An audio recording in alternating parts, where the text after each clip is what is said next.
Teams on the Rift here. We've got HLA White versus Last Resistance. My name is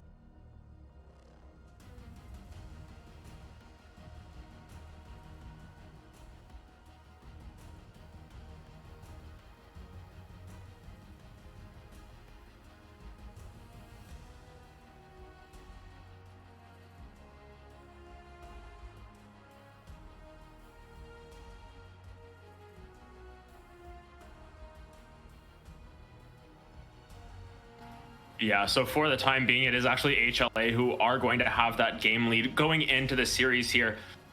The draft law links are broken apparently, so hopefully get to that in the next little bit. But, as we get into this one, we're getting into week 2. We had a couple of games last week go down, and, both of these teams looking to, move themselves up a little bit more here. And, can you give us a little bit of insight into these two teams so far?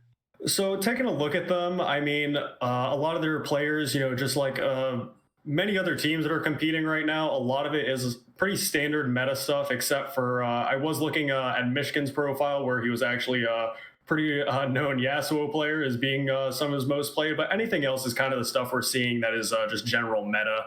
A lot of the same stuff for bot lane, not only just Leona, Nautilus, Lux, Morg, but also just the standard AD carry, seeing a lot of Jhin, seeing a lot of Sivir.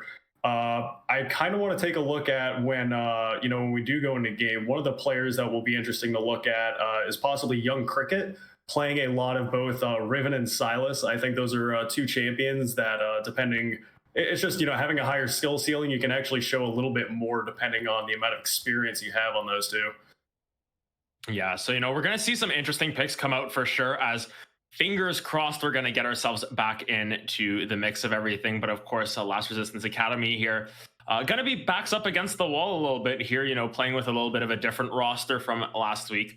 So we're going to have to see if they have that synergy necessary. But hopefully we'll get into draft properly this time, and we'll be able to get back on to the draft law there for everyone there. Once again, thank you for joining us tonight. But it should be an interesting series nonetheless. I think that both of these teams are fairly evenly matched. Of course, we can see their solo queue rankings there. And, both teams looking like they're pretty even across the board. But who's really your player to watch on the side of Last Resistance, if you've got anyone? For Last Resistance, it's a bit of a tough bet. A lot of them are more equal. I do like to see that Charge 100 Charge 100, making sure that he is actually the top laner that they are putting in, with a lot of games on Wukong with pretty significantly high win rate, with that being his most played, but also Irelia Mordekaiser. So he has a couple games on some of the beefy frontliners like Shen and Ornn. But Charge does look like he wants to be a player that can, establish a bit of a lead up in the top side, maybe with or without the use of jungle presence, and kind of be a force to be reckoned with of his own, as opposed to some other, there's been a lot of neutralizing top lane matchups recently where it's just the big beefy meatballs up there. It's more than likely top jungle support that, they're going to be utilizing the frontline type of roles. So up there for, at least for the side of Last Resistance, having a carry up in the top side, it may indicate that there is going to be more top priority, as opposed to, I would say, for HLA, based on what I can see from both Fox and Threshold, that, they definitely have experience, with, a lot of them have, both of them have a lot of AD carry games, but just in general, a lot of experience down the bot lane. So, it may probably benefit HLA if they want to put the presence on the bot side of the map instead. But it just all depends on what the game plans are for these two teams.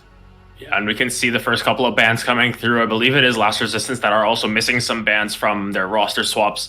So just due to ruling from Upsurge there. But, we've got the Lux and the Wukong banned away, and you were mentioning that Avalama there likes to play that Lux down there in the bot lane for the support position, and the Wukong as well, you mentioned. So a couple of those taken already off the table. What do you think that Blue is looking for here, or Blue side? What do you think is the first pick that comes out here? Because, we've had a lot of jungles get picked up early. Sometimes you get that ADC picked up early. What do you think they're going to opt into here? Well, missing bans is going to be, it's so very big. It leaves so many more options on the table that, they do have the advantage of first pick. So they could be looking at a Hecarim. They could be looking at a Seraphine still. But it does look like they're maybe opting. It is going to be that Graves lock-in. So they are looking to see possibly if they can get a little bit of aggressive in this jungle matchup against HLA, and, just kind of getting in their faces a little bit, seeing if they can, not only try to make the presence of counter ganking, but also trying to shut down the enemy jungler and soak up as much income as they can. But in response, so far, it does look like they have the Zillion flex pick, and so far that could really either go mid or support.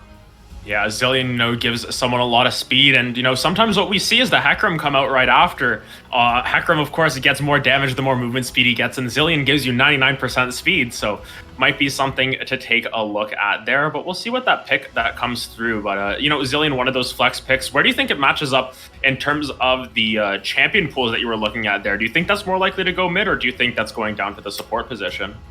Well, had you told me that without that second pick being locked in, I probably would have leaned more towards it being put on support rather for Threshold. But Zillion mid with a Skarner for that mid jungle duo, it is just such a threat to have to deal with. Like, absolutely, a Skarner with Turbo Chem Tank is going to be scary enough, but giving him that Zillion movement speed, and on top of that, the Zillion passive experience, gives you even more of a potential lead against the enemy jungler, depending on if you can actually maximize your farm, making sure the Graves isn't taking out over an entire side of your jungle, for example, and just keeping an eye on him and making sure they can match that pressure. But it's a pretty hard matchup in the bot lane, at least I'd say, in terms of as scaling goes. Having Sivir Seraphine for the side of Last Resistance is going to be it's a very scary lane, mainly because they do have the Kai'Sa as an answer to it. It's going to be a bit more of going with the dive of the Skarner Zillion, trying to follow up and see who they can pick off on the back line of Last Resistance. But Sivir ult into I think Sivir and Seraphine probably have two of the most valuable ultimates in the game, especially the later on that it goes. So I think we're really going to have to keep an eye on at least the bot lane matchup, and to see that HLA can at least start to... I'm hoping they do pick some sort of more aggressive support to actually try to shut down the bot lane before they get to be a problem. Yeah, and you can see that Kai'Sa pickup coming through against the Sivir. One of those picks that, a lot of Kaisas do like to pick up as a support main myself. We see that matchup a decent amount. So, Sivir might be going lethality, might be going for the lethal tempo. So there's a couple of options there. But what are the odds that the Seraphine potentially also goes mid lane here against the Zillion? Kind of support versus support in that mid lane. So that is still, it is a very good option that they still have, and keeping in mind that HLA does have their bans. It sucks for Last Resistance not having bans and not being able to take out, even though HLA currently has a flex pick of their own right now, we're still not sure where exactly the Zillion is going to go. But as you said, this Seraphine, it's more than likely obviously not going to be the Seraphine bot lane carry, unless that's going to be some funky Sivir mid stuff going on. But it's looking like it's either going to be mid or support right now, and it's very flexible. Or Seraphine having very long range in the mid lane for these solo laners. Zillion and Seraphine can kind of stand probably at equal distance away from each other, and it kind of neutralizes things to where, as I had mentioned before, it's more so going to be what they can do roaming around the map and playing in tandem with with their respective junglers. Yeah, I think that's going to be something to really look for. And as we get into that second round of picks here, we're sort of going to solve the draft. That's what I like to say. You're going to figure out who's going into what lane, especially with the Zillion and the Seraphine being flex picks still. But, Red still has that option to say, hey, we're going to keep the mystery once more. Pick something that can be flexed between a couple more lanes potentially, and we'll see what ends up being the final draft. But, in this case, you already see, as you said, the Zillion, the Skarner, even benefits the Kai'Sa there with that ultimate, keeps her alive, gives her that second chance at life. So a couple of really interesting pickups here, as looks like we're going to get the Echo coming through. That's an interesting one. I haven't seen that in a while. I do really like the Echo pick here for HLA. Again, they are going for this backline dive composition. It's something that it's going to be scary having the counter peel, or the more so being able to play front to back with the Sivir Seraphine. You have the on the hunt for the movement speed, and you have the Seraphine ult. That's, again, if you start to run into them, if you have like the Zillion movement speed, you get the killer instinct from Kai'Sa into the back line. They actually have really good answers to respond. I mean, even Grave Smokescreen can really start to create some chaos in a plan like that. And something that I certainly wouldn't expect, actually, even though it is still one of the more played of maybe taking it away from the side of HLA, since Glads is actually a Yasuo player himself, but they do pick up the Yasuo, what looks like for the mid lane, as they lock in Darius for the top lane. Yeah, so really interesting draft coming out here. A lot of AD if you are the side of Last Resistance Academy here. But on your flip side, one more pick. What do you like into Darius specifically, I guess? What would be the pickup, in your opinion, that would kind of round out this comp? It more than likely, I mean, In my opinion, it would be nicer to have another beefy front line engage that's going to be able to dive onto the back line. I mean, yes, you do have the Skarner ult that's going to be able to select one of these targets and bring them into your team, but Echo and Kai'Sa want to go deep. Like, they actually want to go very far back. They want to see if they can pick off the Sivir and Seraphine, and more than likely, it's not just the Sivir and Seraphine they have to worry about, though. With the Graves, the Yasuo, and the Darius threats, even if you take out the backline of Last Resistance, you still have these other very three scary members that can potentially wipe your team out as well. But as you mentioned, being able to have Zillion ulti is definitely going to give someone, or not only Zillion ulti, but Echo ulti as well. Like, two very annoying ultimate abilities to deal with, to be able to try and get picks, and especially being able to deny something like Darius ult, not being able to, or not allowing him rather, to get that ultimate reset and kind of take over a fight. So we're going to see if they can hopefully utilize the Zillion to maximum efficiency. I'd love to see it as a pick. And otherwise, I mean, I think the main thing to look at is basically, is Sivir Seraphine going to scale? Is HLA going to respond in a way that really shuts them out and say, like, we're not even going to give you the chance? And a lot about the early jungle matchup. I want to see how aggressive the Graves plays for Last Resistance. I want to see, Skarner without 6 is going to be a little harder to make plays happen, unless you're having actual follow-up from your laner in some way, shape, or form to help set up for that Skarner stun. But otherwise, I think it's in favor of Graves, at least for the early part of the game, and then Skarner probably later on. If he, basically pulls a Seraphine into the team, it can spell disaster for Last Resistance. So it's going to be really interesting to see exactly where they opt to go with that. But as we hop into Draft for Real here, you can see that it is actually going to be the Maokai that is picked up as the counter pick there. You want to have that as an option, so that's what they opted to go for, as opposed to picking something else that would be a damage threat. They opted to go for the tank there. So as you were saying, a frontliner there, but Darius into Maokai, interesting matchup for sure up in that top lane. It's a little scary to me. I very much support the idea of having, again, a beefy front line. It helps enable your carries so much more, but you also do have to keep in mind, I think it was a good pickup by Last Resistance to pick up the Darius, knowing that HLA more than likely is going to have something with this heavier front line, with the intention that, hey, if you give us guys where we can just free hit them, we'll have a 5-stack Darius running through a team fight. So it's something that HLA needs to keep in mind. They need to keep their eyes on the Darius throughout the fight. And thankfully for HLA, and unfortunately for Last Resistance, there really is not too much setup for this Yasuo. A lot of times when we're seeing Yasuo compositions, it's going to be things with, with an Alistar, with a Malphite, anything that's going to have easy follow-up to where he can just fly in with his ult, make plays happen. It's so much easier to get picks. But versus the composition that HLA is actually set up here, I'm not sure how Yasuo plays the game. I can kind of see for the rest of them, Strybreaker Darius might be able to get into the faces of HLA, but there's really not great setup for the Yasuo. I'm a little bit worried for Michigan 44 here, trying to see if he can actually, it might be a case where he establishes a lead 1v1 versus Young Cricket in the mid lane, if he's actually just able to get a couple solo kills on the Echo, and if he's fed enough to get, whether he does go for shield bow into the IE or whatever his decision is. If you get to that 2-item Yasuo point, it really doesn't matter what your comp is. If the player is good enough, they will wreak havoc all over the game. Yeah, and as this draft kind of rounds out here, who do you kind of give the overall draft advantage to? Like, what's your prediction, I guess I can say, for this game one? I would say HLA. I guess, yeah. Without a doubt, HLA, I would actually give the them the winners of the draft for this one. It is a very standard Kai'Sa comp with, again, having the Echo backline dive. The Zillion is probably the weirdest thing out of this, but Maokai, Skarner, I think, are very standard pickups. I mean, there's probably the weirdest thing in this draft is the Yasuo, and honestly, I might have given it to Last Resistance if they had anything but a Yasuo in the mid lane. I think it really messed up their comp. And it's also, you need to keep in mind, not only does HLA have Maokai Skarner, but it is a full AD composition coming out from the side of Last Resistance. So it's, I'm not going to be surprised if we see at least 3 Ninja Tobbies or Steel Plate Caps on the board. It's going to have so much value this game. And I'm really wanting to see if Low Sparky, it's scary because if you don't pick up your leads when you need to, if you don't focus these objectives quickly, HLA scales into oblivion. So. Yeah, so as you know, we're going to be hopping into a short break here while we wait for the spectator delay to, of course, go through.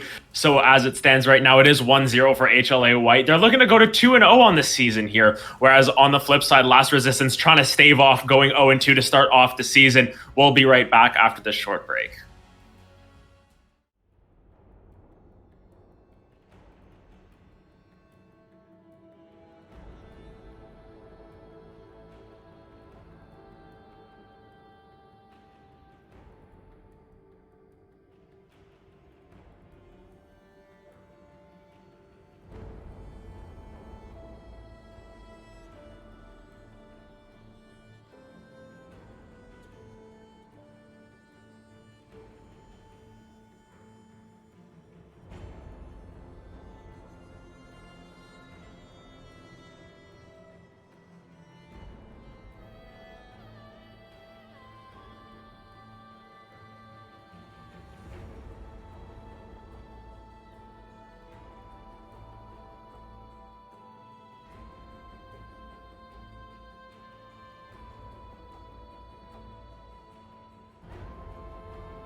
bot side with Skarner on the top side. And I'm hoping that more than likely, I think the way that HLA is going to get this game steamrolling as quickly as possible is trying to shut down that Darius with basically Maokai and Skarner, making him uh, he's not going to really be able to move up in that top side. He does have the Nimbus with the Ghost Flash to have the maximum mobility, but I think otherwise, or Abby Llama as well as Slam or Slam Dapoon is definitely just going to want to scale up in the or down in the bot side. They don't want to do anything too crazy. They just they're cool with getting farm, and the later the game goes, the better it looks for them for last resistance.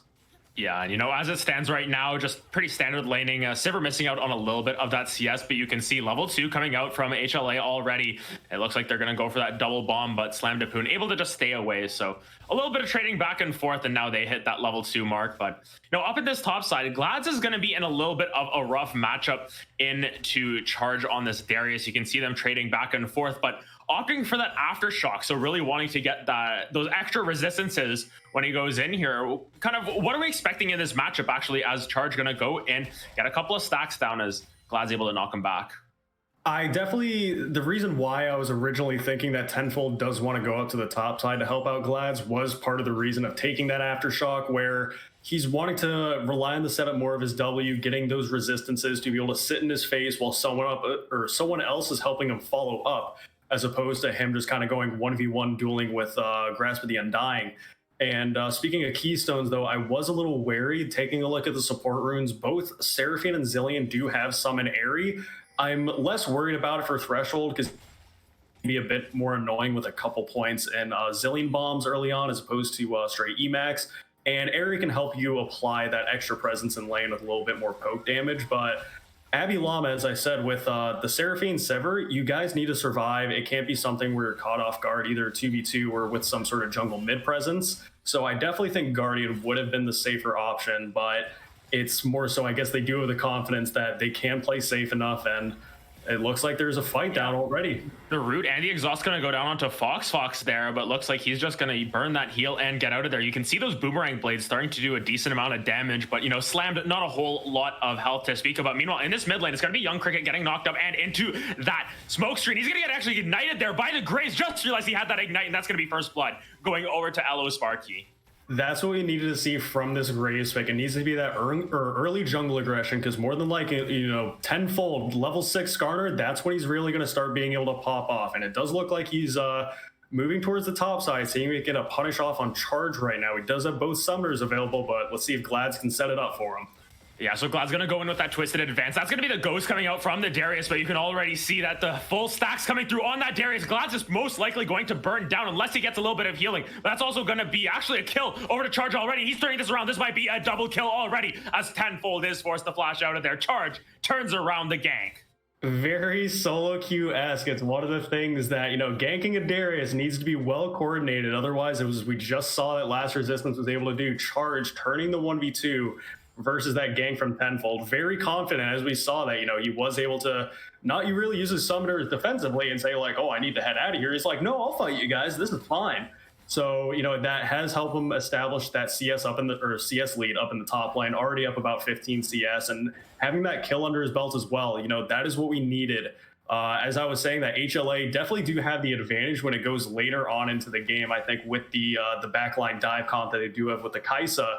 But if you don't let the game get to that point and you allow Sparky and Charge on these early game picks of the Darius and Graves to really start to steamroll and take all the objectives, you might not be able to get to that game later, and especially if Sniver and Seraphine scale with them. Yeah, and look at this. Already another gank here onto Young Cricket. He's taking so much damage. The Conqueror gets procced there for Michigan, so a little bit extra damage at the end as Charge misses the pullback there actually onto Glad, so is able to stay alive. But you can see here, Young Cricket really trying to get to that level 6 mark, has a little bit more safety once you have the Echo ultimate, but Michigan putting a lot of pressure here already, as it looks like it's going to be the side of Last Resistance going over towards this first dragon here, as they do have that mid prio. They are posturing around it. They don't find the Zillion stun, and there's actually a fight up in the top lane that happens as well, with Darius being level 6, but looking at the dragon is what we're concerned about. Yeah, you can see the dragon down to about 40% HP. As you can see, Young Cricket actually going to go in. They're going to get that stun down on to Abby Llama, but that's actually going to be the knockup, and the Yasuo ultimate already coming down on to the Seraphine. That's already kill traded back actually by Michigan, able to pick up tenfold, but that's going to be the dragon picked up for the side of Last Resistance, but another kill going down, as well, and that's going to be a 3-for-1 around that dragon. They lose their jungler, and they lose the dragon, but you can see there, HLA White are able to pick themselves up 3 kills, and 2 of them going on to the Echo. Yeah, Last Resistance picked up a couple kills within those first few minutes, and HLA decided, like, yeah, you know what, we're gonna start to do the same and get this rolling. So they did posture around the dragon. They weren't able to get it, but having those 3 kills on the board to kind of, even that out, it's pretty nice to see in terms of just looking at the kills, be like, cool, the game's even now, but not quite. There is still a little bit of a gold lead in the favor of Last Resistance now. That definitely did help with picking up that first blood, and again having that Earth Soul, or not Earth Soul, but the first dragon being that Earth Dragon. It'll definitely be interesting to see if there is going to be continued pressure, especially just high priority, again, pretty early dragon, and how quickly these teams can work towards Soul.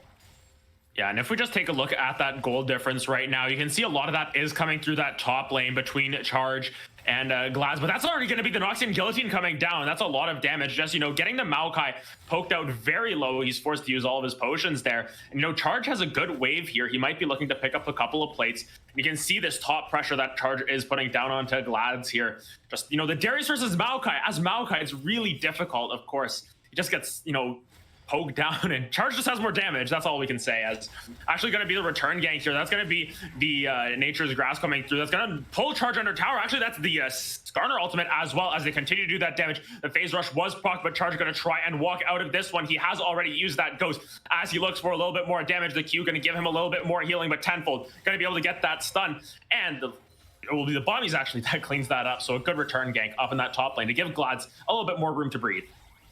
It's pretty stereotypical of top players, especially when they're playing something like Darius or maybe even something like a Wukong, Camille, Irelia, where once they start to get a lead, especially when they're bullying someone like, this poor Maokai, struggling under turret right now, just sitting on the double cloth armor, but when he's just getting harassed, getting pulled every second that he can by the Darius, you start to get a bit of an ego up in the top side. You're like, you know what? I can sit up here, I can overextend all I want. Like, it's only a 1v1 up in the top side. What do I care? But Tenfold was able to recognize that, and he did punish Charge up there, but it looks like Sparky is going to be making a play of his own down bot. Yeah, you can see that On the Hunt is already used as a little bit more fighting in that mid lane, but here's going to be a smoke screen coming down already on to the Kai'Sa. She's ignited. That's going to be the Zillion ultimate to keep her alive for the time being, but Sparky's just going to run down Threshold first. Threshold force the flash out of the collateral damage, going to be able to clean that one up. Sparky's still on the hunt here. He has those double buffs, trying to knock down Fox, FF, and that's actually going to be an F in chat for the side of LO Sparky. He's kited out with that killer instinct, as Glads has teleported down. Does not have that ultimate, so that's going to end the play. That's a 1-for-1 for now, but in that mid lane, more fighting going on, as Michigan going to get that knockup, going to use that last breath as well. That's going to be the chrono shift actually coming through as well on Young Cricket, but as Ignite ticking down, he'll be able to run out of there with that flash. So a lot of action around the map, but in the end, it's just a 1-for-1. But a lot of summoners used by the side of HLA White to make that happen. Super happy to see the reason Young Cricket lived there, the early steel plate caps purchase like that. And again, looking at the Darius, the Graves, Yasuo, the Sivir, picking those up is giving you value. As soon as you have those in your inventory, it pays for itself 5 minutes into the game. As we just saw, he was able to prevent himself from having to die to Michigan there. But as we saw on the bot side, I did like seeing Fox. He was able to, after being revived by that Zillion ult, he was able to pick up a kill on a Sparky. Sparky, knowing that he was able to abandon the Kai'Sa there, one Zillion ult, he can kind of just run down the Zillion, popped him with the Graves ult. It was actually pretty well done. They weren't able to land the Seraphine art towards the end there. Avi Lama was, it's a little scary once you do see the Kai'Sa revive as well, and we saw that he was able to use that killer instinct to reposition, but they knew how strong the Kai'Sa was, and that it's like, hey, this isn't like too easy of a kill to pick off unless we are all focused on them. So it's fairly even right now. It's still only a 1k gold lead in favor of Last Resistance, but this next dragon coming up, may kind of, tilt the scale one way or the other.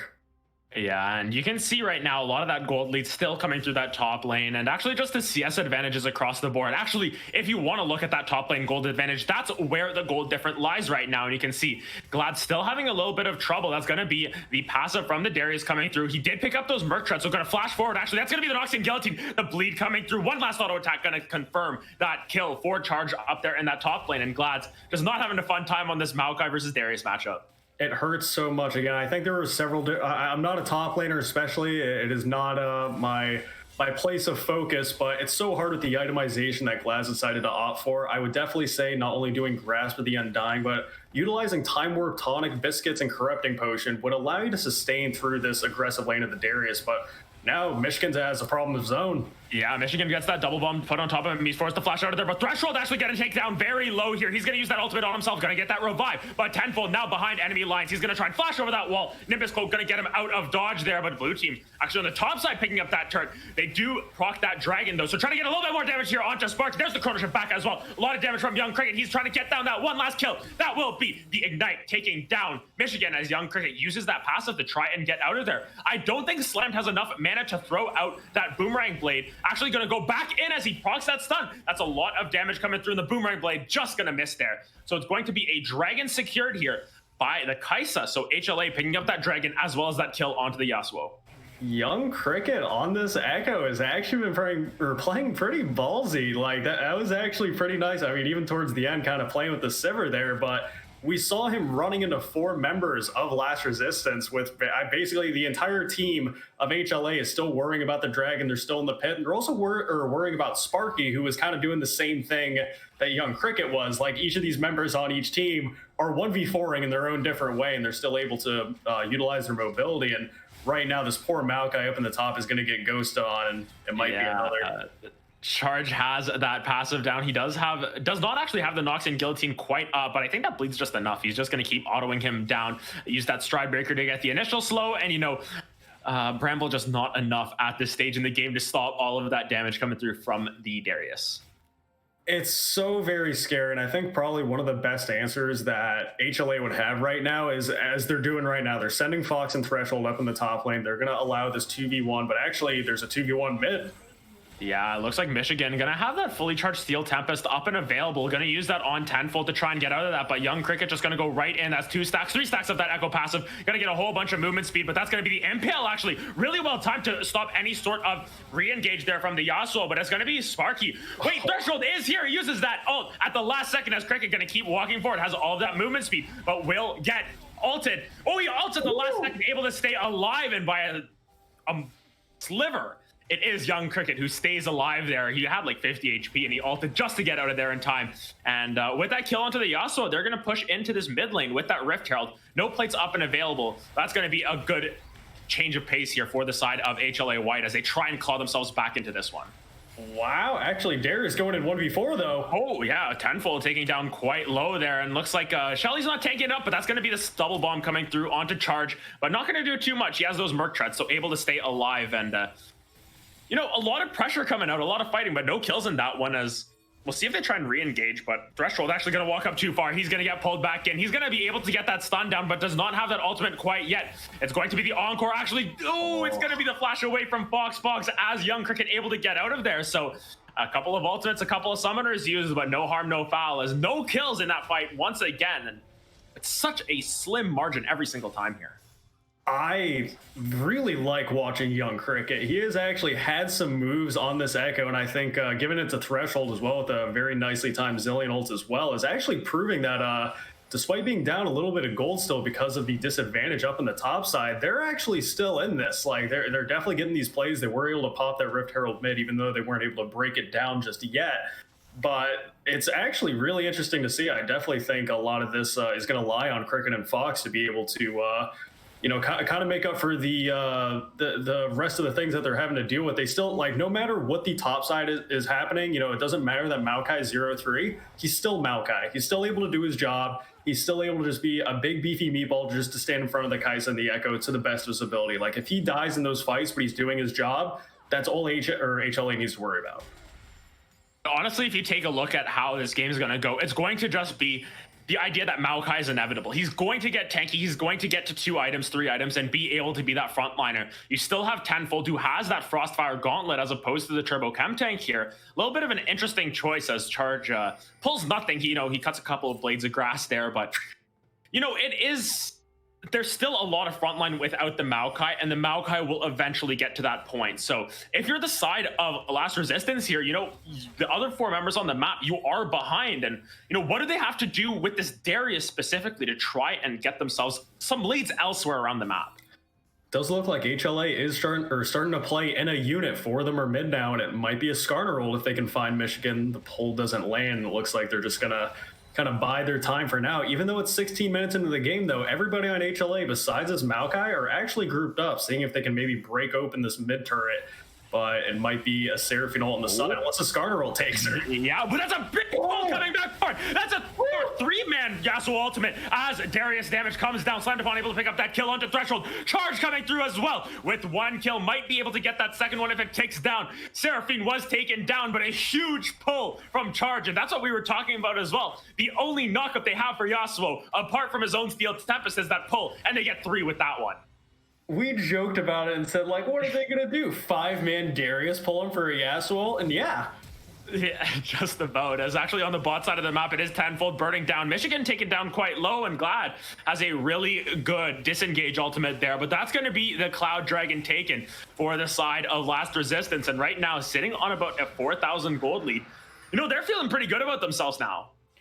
A lot of people meme about Cloud Soul, but I really want you to really think about the effect of Cloud Soul if Last Resistance are able to pick that up and the movement speed that's being applied to the champions. You have Seraphine ult that, any mobility on that champion on top of him or her empowered W is going to make her a nuisance. You have Sivir ult where that's the entire thing it does is make everybody fast. And then on top of that, you have Graves Darius Yasuo that the more movement speed they have and they can chase you down. I mean, we already have the Stride Breaker on the Darius. Maokai's still working towards his first item. And even both AD carries right now, Kaisa decided to opt for that Q upgrade instead of finishing off the Mythic earlier on. I'm interested to see if she's going to go for Kraken or Gale Force. But so far, same for the Sivir, more than likely it's going to be Gale Force for her. But I have seen, I believe there's a couple games in both LCS, LEC that, we have seen Kraken Slayer Sivir in the past. So it's depending on what they want to do and decide, like, is it just going to be Sivir hitting the big beefy boys, or the Yasuo Darius going to go into the back line, or are they going to play front to back with the Sivir Seraphine? It's kind of dependent on that. But right now, everyone is just about, and it is actually going to be the Kraken Slayer Sivir. So just about everyone except for that Seraphine on the side of Last Resistance has finished off their first item. It is still that Kaisa and the Maokai that we're having to worry about for the side of HLA so far. And meanwhile, if you look across the board there, Darius has 2 items already. He's got that Stride Breaker and the Sterak's, so he's a pretty tanky boy in his own right there. But, 2 items for Charge. Force that flash out of Glad's there as well. So we'll have some more pressure on that sideline. You can see the 400 gold bounty, but Michigan, you're not on the right side of the rift. That's going to be a double bomb landing, a really good wind wall, though, going to block off a lot of that damage for the time being. A really good Steel Tempest as well onto Fox. He's going to use that ultimate to get out of dodge, but the shield bow is proc. He might be able to pick one up, but it is Threshold who is able to get that with that last tick of the bomb there. And that's going to be a really close play, but it is them taking down Michigan in that side lane.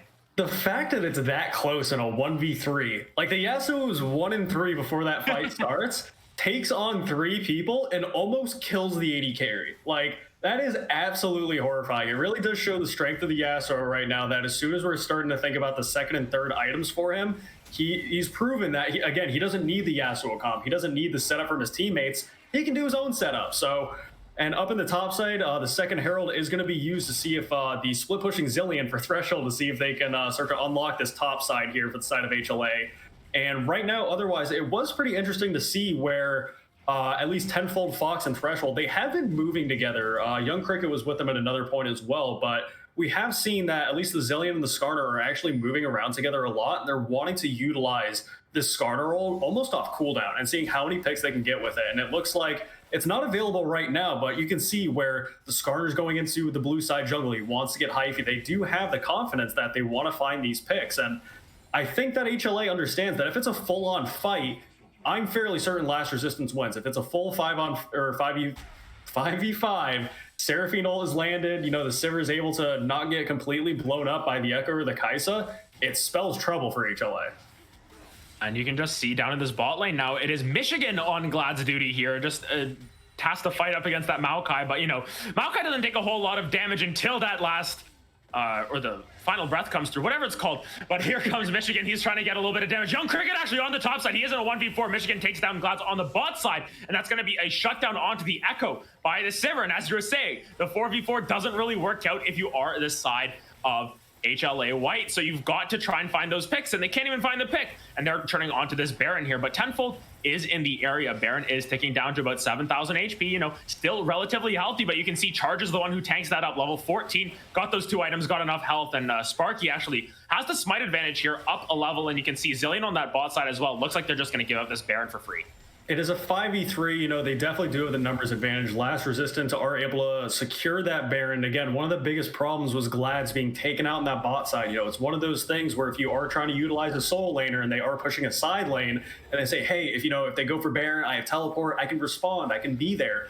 But if the Yasuo runs up to you and kills you, you're already at a numbers advantage and your team is going to suffer that much more. And again, when Last Resistance has the numbers advantage, their comp can definitely, you know, it is a lot more efficient if they are the ones, like, just with any other comp, honestly. I mean, numbers is the name of the game, but it's one of those key mistakes we can't have happen. And on top of that, we saw that Young Cricket, even though it was a 4-man chrono shift that he was able to pop and get some damage off on the side of Last Resistance, is actually right now he picks off Ali Llama, or Hobby Llama. He almost does. Yeah, she's able to stay alive there with her W. The Seraphine, of course, being able to heal up quite a bit. She doesn't have that Moonstone quite yet. We'll see if they actually opt for that. As Sparky actually going to be the one to get stunned up here, able to dash out and use that ult as well. But you can see the Encore whiffed, and here we go into the fight. Glad's going forward here. Charge forced to use those summoners to get out of there, but a lot of damage still going back and forth. And here, HLA is starting to actually win out in terms of the damage, but there are still some key ultimates available. You still have the Yasuo ultimate. You still have the Noxian Guillotine available, as well as Michigan bolstering forward now.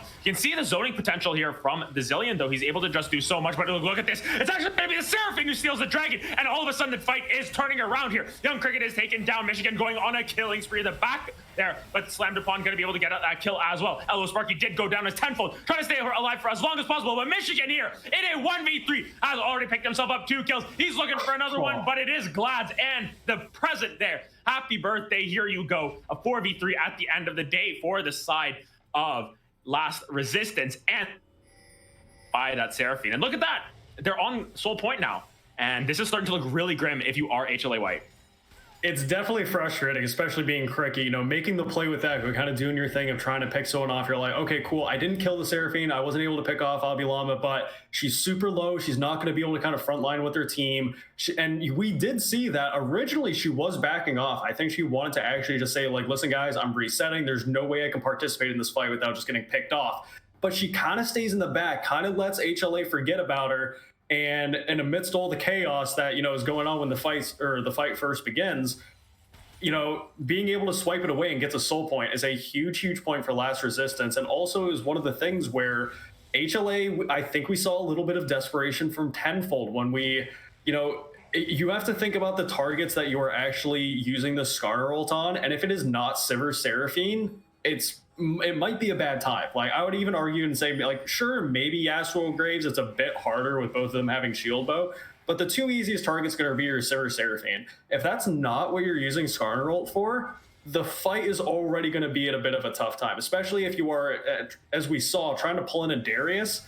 You mentioned it earlier. He has the Sterix completed already. You know, he's looking towards what looks like to be the Dead Man's Plate as well. Like, he is so, like, he's a beefy boy. Look at him as he walks around without a care in the world right now. If you pull him, even with 5 people on him, it's going to be hard to take him out. And you can just see level 15, highest level in the game right now, actually followed up by his 2 teammates in Sparky and Michigan. So, you know, they've got themselves the experience advantage. They've got themselves the gold lead. They have those 3 dragons. And, you know, they did lose a lot of that Baron pressure around that dragon, but they are able to put themselves onto Soul Point, get a little bit more gold, specifically into Yasuo and Sivir's pocket there. And now, as you get into the later stages of this game, you just kind of look to them to kind of carry your scaling. As Michigan just sitting up in this top lane, he doesn't really care if there's a Kai'Sa in the area. He'll just be able to win that fight as well. Even though we were mentioning that it was mainly a 1k gold lead up in the top side in favor of Last Resistance, it has now been a 6k gold lead, but what's it going to be now?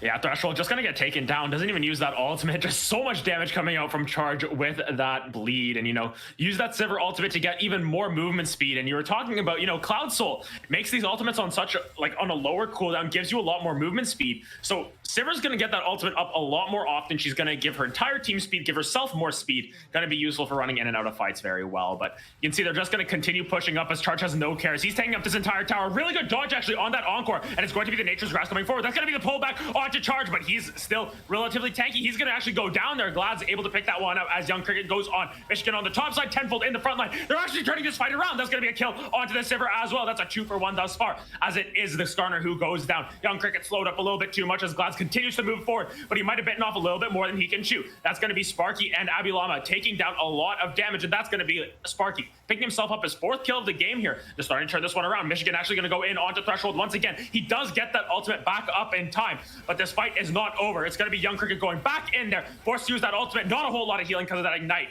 but a lot of ultimates used a 2-for-2. And in the end, it is LTR who are able to turn that one around. And, they make it an even fight at the end of the day. It's pretty crazy to think that even though Charge was able to get picked off by the side of HLA, it was still this weird back and forth. We saw that they chased a little bit too deep. The Maokai Wing to a minion to kind of get closer to Last Resistance to then just not have anything to follow up with because you just W'd a minion, maybe a little bit grief. And it's one of those things where you cannot let emotion overtake you in games like this. You cannot get over desperate and say like, guys, we got to pick. We got to keep going forward. We got to keep going forward. We got to get more. We got to get more. Like, sometimes you just got to take the advantage you accumulate. And again, especially when you're at a gold disadvantage, that, it is still in favor 8K gold for Last Resistance. If you pick up a couple kills and you can help defend your base for a little longer, keep getting those key items on your carries, just allow them to get stronger and stronger, you can accept that and say like, cool, that's fine. But when you go too deep, you end up giving too much. And, the advantage that you just picked up is lost in the blink of an eye. Just like that, we look towards this Cloud Soul that is now spawning for the side of Last Resistance. And, they're saying, we can just push this mid lane for the time being. They know they can win that 5v5, but looks like they're going to come around that corner. It's going to be started up here under that Skarner Spire. It's actually going to get taken down quite quickly here, but Charge is starting to run and actually stuns himself there. But a really big ultimate that's going to charm up 3 of them. That's going to be Glassman trying to get a little bit more damage, but a really big stun there. 3 people in that parallel conversion. I think that was 4. And a big follow-up with the Zeal, and that's going to be a shutdown already onto the Yasuo by Foxhawk. But he's up in that front line. He doesn't have a whole lot of health to speak of. He's going to get flashed on by Charge there. Charge actually does not get that pullback, and that's a really big fight for the side of HLA White. They pick up 4 kills for the 1 death of their tank, and they are going to look towards potentially that Baron, as Sivir's the only one left alive, and she was, zoned out of that fight the entire time. Picking up 4 kills and being able to deny the soul. And it's one of the things that, again, we talked about. Listen, get the advantage you can. Don't go too deep. They did it this time. They picked up the kills. They got the objective, and they're picking up that additional one. They're securing this Baron, being able to deny Lost Resistance this objective as well. And now we look at the gold again when it's so far into the favor. It's so crazy where Last Resistance, it's like, wow, they had this 8K gold lead. Now it's a 4K gold lead. Now the kills are exactly even. Like, it is still anybody's game. It doesn't matter how it's looking one way or the other. It is one of the things that makes something like UGL amazing, where it's like, you can't predict this. You have no idea what's going to happen until it happens. You can see that the Kaisa right now just about to hit that 3-item spike. She might be going for that Lord Dominic's next item by the looks of things, or potentially, the Mortal Reminder farther along there, as she has that Executioners in tow. But you can just see a lot of that gold going into the Echo's pocket, going into the Kaisa's pocket, and those are the people who are going to carry you through to the later stages of this game. So as you were saying, right around that 4,000 to 5,000 gold lead now for the side of LTR, which is down from that 9,000 gold lead almost that they had earlier. So it's cut in half, and all they need is another big fight like that. And with death timers now reaching 45, 50 seconds, it could be these fights here that are so close. If it goes one way or the other, it could end the game.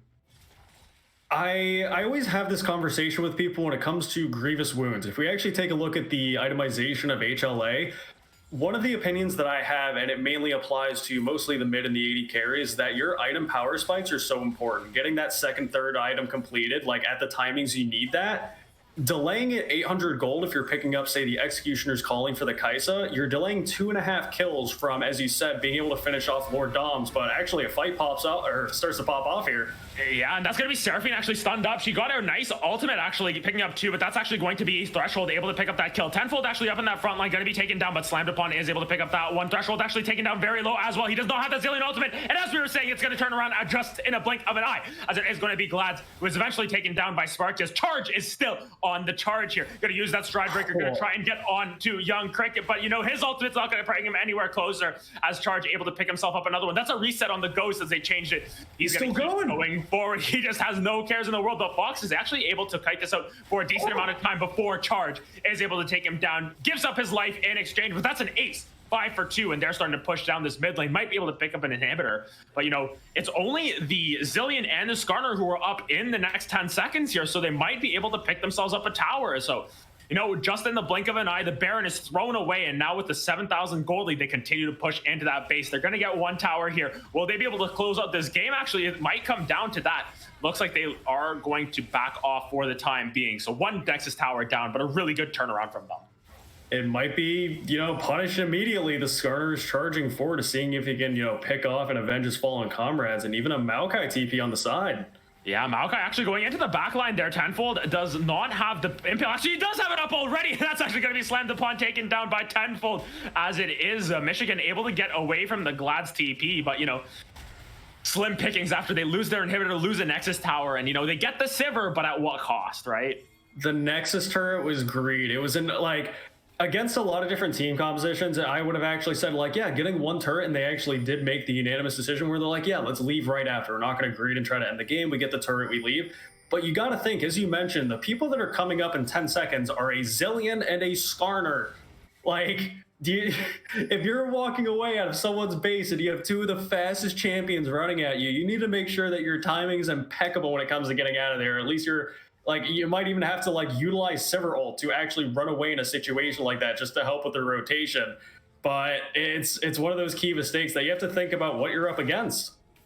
Yeah, and you can see Young Michigan and Young Cricket tossing a couple love slaps at each other there, but at the end of it, it's going to be the Cloud Soul, which is going to spawn in about 15 seconds here. You know, of course, Zillion giving all of that HP, but you can see that there are still people around here, Tenfold trying to go forward, but slowed up by that Seraphine. And you know, Darius is just sitting in the base. He doesn't care. He's just going to keep pushing for his life, and it's going to force actually a couple of backs to come through. So they're going to be split up in this. This is going to be potentially a 4v4, but that's going to be the pull already there onto Spark. He's going to be taken down very low already. That's going to be the kill already going through. So no jungler available, as Michigan coming through on this side has a couple Steel Tempests there, but he's going to try and get that knock up there onto Fox. Is not able to convert on that, but Fox actually taking a whole bunch of damage. That's going to be the Zillion ult to save the game, but actually Charge in the base is starting to win that 1v1. He's able to pick up that kill. He picks up a Nexus turret, and he's going for the end here. It is going to be the Cloud Dragon secured by Skarner, but you can see Zillion trying to get back there, but he stops his back at the last second. Tenfold trying to get out of there, but Charge, I think he might have enough damage here. Big dunk coming through as he is level 18. So much damage, he's going to be able to pick up that kill, but Kaisa is here to clean up the scraps.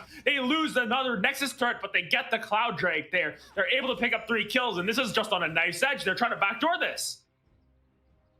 Wow. I mean, Last Resistance, so they make this call where it's like, okay, you know, our Darius is so big that it's going to take at the very least 2 people to deal with them. Anyone that's sent in a 1v1 is going to die to the Darius. So, you know, Last Resistance understand this. HLA wants to be able to still deny this Cloud Soul, though. It's one of their, you know, biggest focuses, and understandably so, with whether it's in competitive or solo queue, where, you know, getting that soul buff is one of the biggest win conditions of a game. You know, statistically, it doesn't matter if it is, you know, arguably the worst soul being Cloud, it gives you such a massive advantage. Also allowing the Elder Dragon to spawn as well. So knowing that Darius, you know, is basically a one-man army into the base of HLA, they know, like, hey, if HLA takes this dragon, you know, not only we're not giving up soul, it's soul point, but at the same time, we saw the kills that Charge was able to pick up there, and almost the entire game had Fox not recalled in time to save the base. So we do see that the Kaisa was able to finish off the Lord Doms as well as the Runons, you know, to be able to get as much AoE damage off onto the frontliners of Last Resistance here. And again, I think the Lord Doms is just the name of the game when it comes to 80 carries recently. And actually, Michigan finding a kill on a threshold, you know, Zillion ults popped, but Will Michigan be able to turn this around? That's actually an instant stopwatch as Michigan is trying to run away. But, as that Conqueror fully procced as well, able to pick up a turret on his way out. But will he be able to get this outplay? There's no Zillion ult available as he's going for the chase onto Fox. But Fox is going to flash out of there, be able to survive the double bomb. Oh, he walks back into it. You hate to see it. He has that Guardian Angel. Actually, on the flip side of the map, that was a Baron which was taken.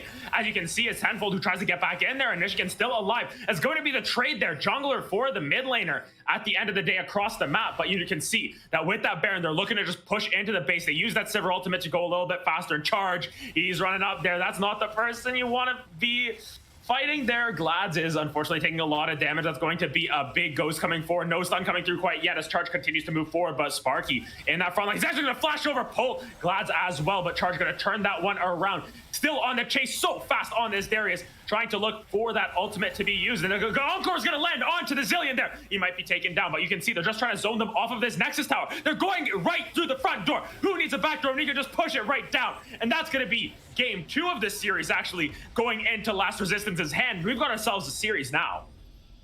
I gave the benefit of the doubt of HLA. I thought their draft was much better, but Last Resistance shuts me up very quickly, and man, I thought we were talking about Charge being the one-man army, but Michigan on the Yasuo towards the end, we saw the utilizing of what happens when you can draw 3 people down and you're like, okay, listen, I may die. You guys, I can fight 1v3 and waste as much of your time as possible. My team is utilizing that and actually being able to secure objectives and being able to close out the game because of it. So I think a lot of that, really does go over to the soul layers at the very least for Last Resistance.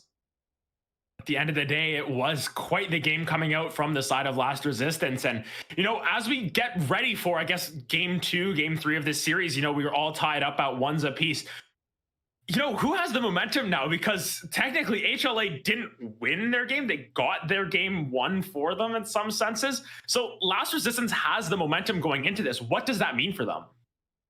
It's all about the psychological warfare that goes into a best-of-3 series, especially when a game is already, forfeited by whatever means. It's all about what does that do to you? Can you actually maintain the competitive integrity to where it's like, listen, it doesn't matter what happened. We're still going to play this out, take it as seriously as possible. Or again, some teams, when they're at that disadvantage, we're like, dude, we're already down a game because of this situation. We're going to try even harder because we want the series to go as long as possible. We want to show up and prove what we're worth. On that note, we're going to head over to a quick little break here for us casters. Out of breath after that one, going to hydrate and come back into this one in the next couple of minutes. But, stay tuned. You're watching the UGL here. We've got ourselves quite the series here. HLA versus Last Resistance Game 3 coming up.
And welcome back, everyone, here to the UGL. Of course, we've got ourselves game 3 on the docket here. HLA White, of course, versus Last Resistance. My name is Half Asian Dad, alongside Lysura here, and we're so happy to have this series come here. We were thinking, oh man, we're only going to get to cast one game tonight, but look at this. We've got ourselves a series on our hand, and everyone gets bans this time, I think. So you can already see here, we've got the Yasuo banned away already. And, that was actually a really good pick coming out from Michigan here. So what do you think the draft adaptations here are good? Or what are the...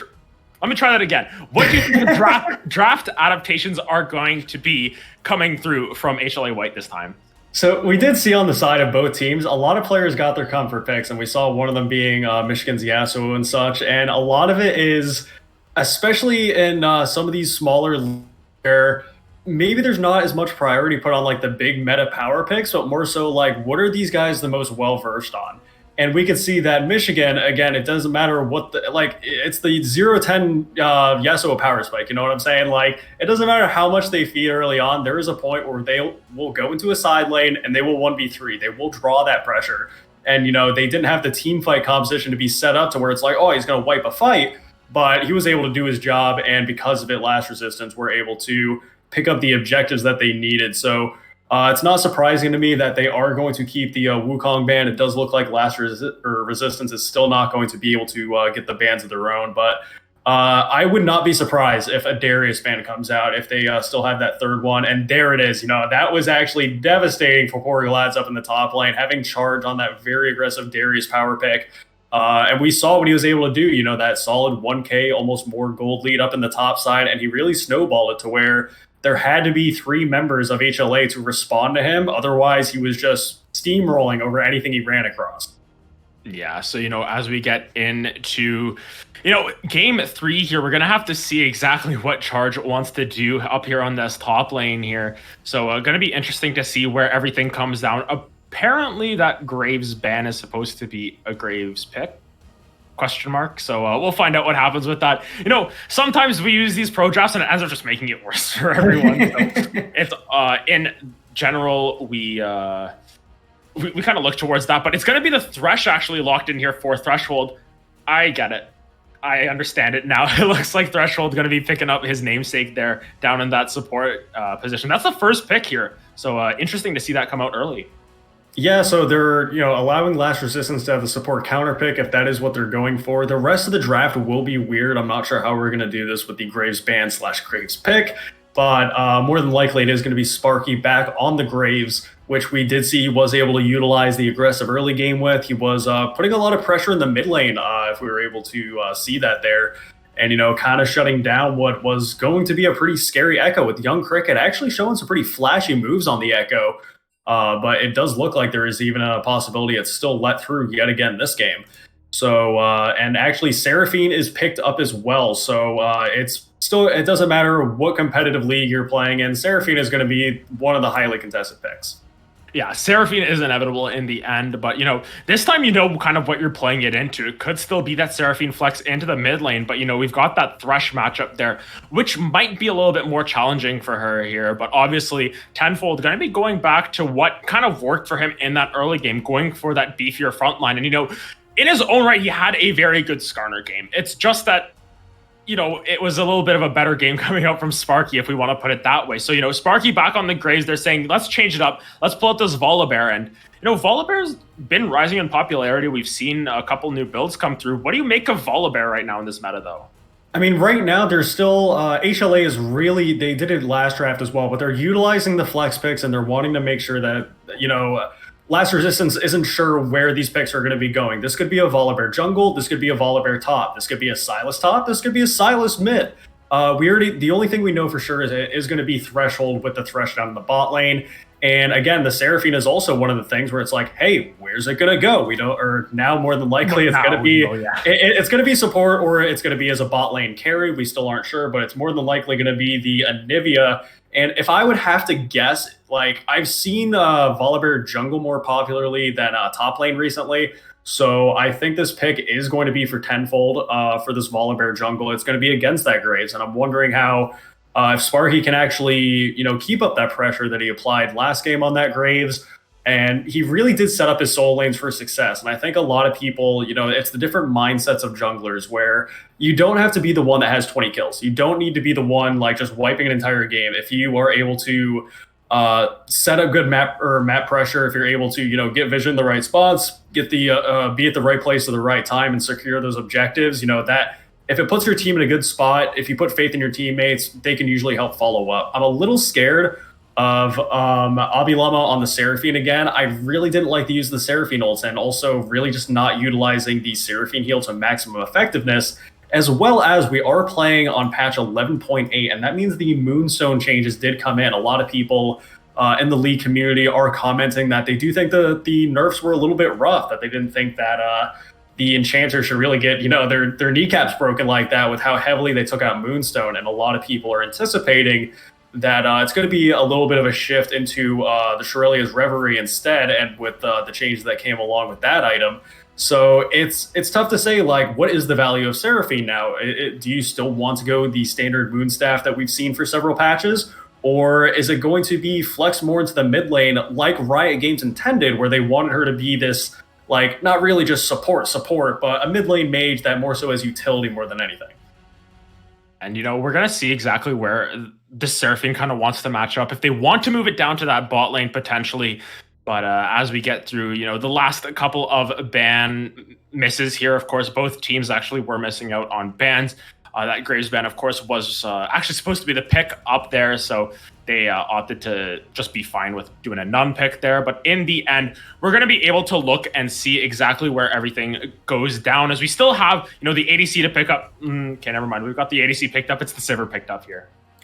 It looks like they are comfortable with the Sivir Seraphine. They ran it last game, and I'm hesitant in it. Sivir's a nice pick against Thresh. You can utilize that spell shield. It really shuts out a lot of that kill pressure in the lane. But at the same time, we didn't really see it rise to power as we really should have. I think a lot of that goes into less of the support, but the AD carry really needs to efficiently farm to get those item spikes sooner. And again, utilizing the Sivir ultimate to say, team, let's go, we're making plays happen. And it's also weird because, again, looking at it, with Anivia Graves, like, we're going to need something really beefy up in the top lane to really help the backline carries out if they are looking to play front to back. And for HLA, they're actually opting to go for the Caitlyn Thresh, which is going to be a pretty aggressive lane. Sivir definitely has the advantage in terms of the Sivir Caitlyn matchup, being able to spell shield Caitlyn traps, basically getting infinite mana to just perma push the lane if they want to do that. It looks like it could have been a Caitlyn Morgana. I'm not sure if the Thresh pick was something else. Fairly certain it's not. So it's going to be that Morgana and the actually, it could be it's a Morg jungle. It's a Morg jungle. I'm putting money on it. It's 100% Morg jungle. It just got buffed this patch. It has the highest win rate right now. It's like a 54% win rate. It's insane. So we're gonna see Morgana jungle come out here in UGL in game 3. This is gonna be spicy. Let's go. I think you're absolutely right. I was really thinking about it. My brain is still on 11.7 and before, and now 11.8. As you mentioned, with those recent buffs that came in this patch, it is probably going to look like that Morgana jungle, more than likely Volibear top and the Sylas mid. But in general, the Renekton is picked up against the Volibear as well. But looking at this draft, like, both of them are weird. Like, at least last game, I thought for sure, I'm like, dude, HLA's draft, I like it, or HLA's draft a lot more. It was pretty clear cut. Again, a backline dive Kai'Sa comp. But this one is a little bit mixed on both sides. It's kind of strange. You have the more aggressive top side with the Renekton Graves. Anivia is wanting to chill back and scale more. Sivir Seraphine is wanting to chill back and scale more. Caitlyn is, scaling but gets to play an aggressive lane to abuse her range, and the Thresh wants to kill. So I kind of want to see, if I had to take a guess, it's going to be the Morgana for HLA, applying a lot of pressure on the bot side. I think that's going to be the name of the game. More than likely, and I'm not too familiar with it, I know Volibear being a very strong pick, but in terms of the specific Volibear-Renekton matchup, I mean, Renekton, as far as I can remember, has been one of the more aggressive known picks in the top side. It's something that, similar to a Darius, where it's like, it can get in your face, it can, has plenty of kill potential, and if it gets rolling, then you're going to have a very sad time. But I think Volibear is one of those champions. He can self-sustain, he can, play safely and just get the follow-up of either the Sylas or apparently the Morgana. And I want to see, what this Morgana jungle is going to bring to the table.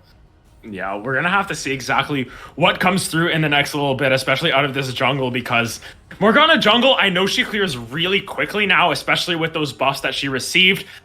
It's more so just in normal monsters, but you max that W, you clear really quickly. I think I was playing Morgana jungle a couple patches ago just for fun, those normal game things. You pull it out every once in a while. It's kind of interesting to play, but at the end of the day, it will be interesting to see how it all plays out. Of course, we're going to get the Renekton into the Volibear. And Renekton W, it cuts through shields if you get that 50 Fury W. So not the worst matchup in the world, as you can see my face starting to turn green on camera. But at the end of the day, we're definitely going to be locked and loaded for quite the matchup here. And we'll go through these rosters really quickly here. And with the series tied up 1 apiece, we've got ourselves HLA White on the blue side this game. We've got Glacia Mang up in that top lane. We've got Henfold in the jungle, Young Cricket in that mid lane, Fox FF in the bot lane, and Threshold at support. And meanwhile, on your red side, Last Resistance, we're coming off of that Game 2 victory there. Charge 100 up in the top lane, Elo Sparky in the jungle, Michigan 44 in the mid lane.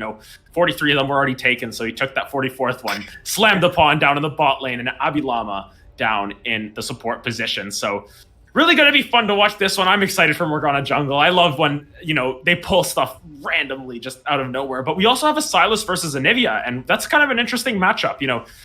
Anivia ultimate, not really the most impactful, but Sylas does have some other ones that he can take advantage of.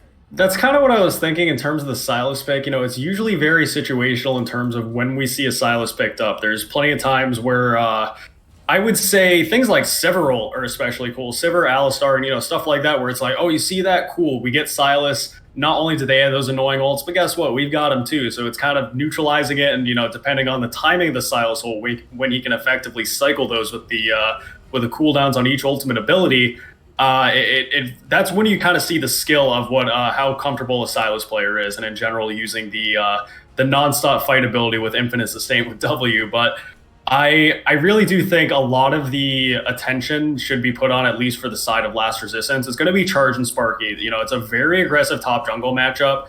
If I had to take a guess, especially versus the Sylas, the Anivia is going to chill way back. I'm not going to imagine that Tenfold or Sparky are going to want to look at this mid lane. I mean, maybe Tenfold for Young Cricket to get the Sylas rolling, but it's going to be a little bit tough. I can't imagine a Graves and Nivea really roaming around together in tandem. So I'm going to take a guess that Sparky is wanting to just completely annihilate the top side of the map. If they can completely shut out Tenfold for them being on red side, it would be the top blue side jungle, just completely clear out her Grot Wolves and everything like that. Basically force her out of it. And then the only option for her, as mentioned before, more than likely is just going to be the bot presence and maybe getting early dragon control. I'm curious to see how the Morgana jungle is maybe even able to solo dragon, depending on the her passive or not lifesteal, but oh goodness, what's the term? Spell vamp. Yeah, there we go.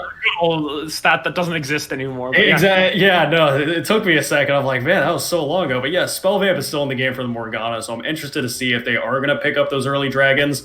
And otherwise, I think there's a lot more kill potential for the Caitlyn Thresh than there is the Sivir Seraphine. So Seraphine, I'm hoping, does go a bit more of a defensive build, does take the Guardian this time around, and overall playing a bit more safely, and just letting the Sivir and Anivia scale basically to infinity.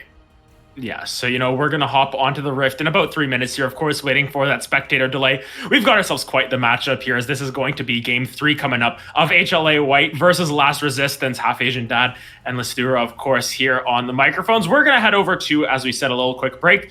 We'll be right back after these.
Well, game 3 here of our week 2 match of the week here. Of course, it is HLA White against LTR. And pause, champ.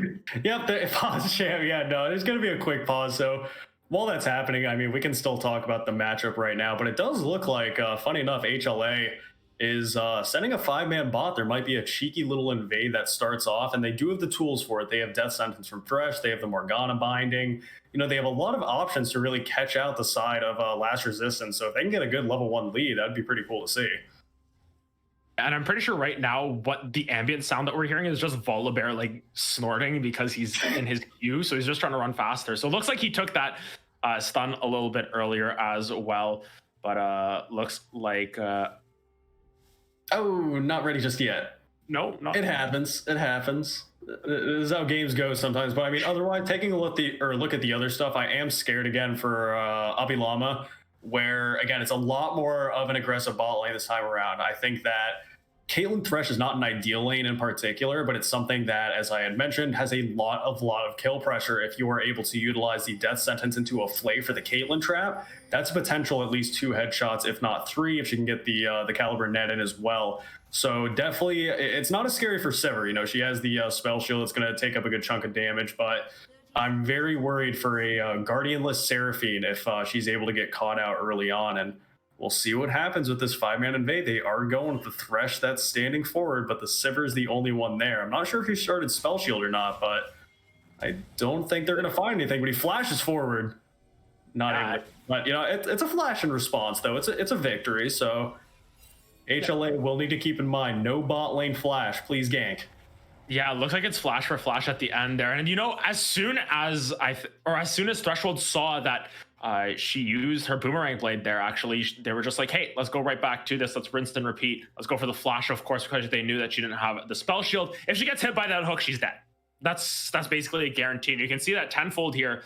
I'm gonna start on the opponent blue buff here, but you can see the invade on the flip side there. Volibear has that ward, but not going to actually put it down, so they will not know. Meanwhile, on the flip side, if we can toggle the vision, I want to see if they see tenfold here on this. Or, oh, now they of course see her. So hey, yeah. They're going to see tenfold doing this blue buff. It's going to be vertical jungling by the looks of it here. A little bit interesting to start off our game 3, we'll call it here. But in this mid lane, Young Cricket going to have a little bit of a rough time in this early game, I think. I mean, even with the jungle, though, it's one of those interesting matchups where you do kind of shake hands and say, like, okay, you invaded me, I invaded you. We're just going to take each other's jungle. So we do see, like, both of them are on Gromp. And as you said, actually, Michigan is utilizing that range versus melee matchup pretty well for the level 1, being able to chunk out that Silas early. And otherwise, again, it's going to be one of those things that where does this Morgana go? Where does Tenfold decide to put his pressure? I think it's going to be one of the biggest game-changing factors, and already there's a gank actually in the mid lane. Sparky just loves applying that pressure, and here's a level 2 bot. Yeah, look at this. Threshold gonna get that flay back, and that's already the heal coming out, but Slammed Upon, of course, doesn't have that flash. Will Fox be able to clean it up? Yes, he will. Nice and clean with that Piltover Peacemaker. That's first blood going over to the side of HLA White. Something that will frustrate me to no end is that, and you see it a lot in people that are either inexperienced with bot lane, sometimes autofilled in solo queue or whatever, but level 2 bot lane is literally where the game is decided. And it's so crazy to me that you need to keep track of like what the experience is looking like. You need to know how many minions, and actually topside is a kill for charge. I didn't expect that going through. He just alphaed it. He has Ignite again.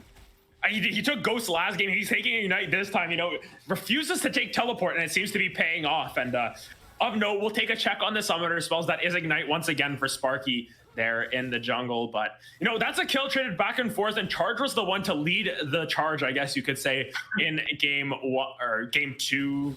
We'll call it game 2. In game 2, so looks like he's doing so once again as Young Cricket goes in for a big trade. Michigan did not use that Frostbite there to get the empowered E across.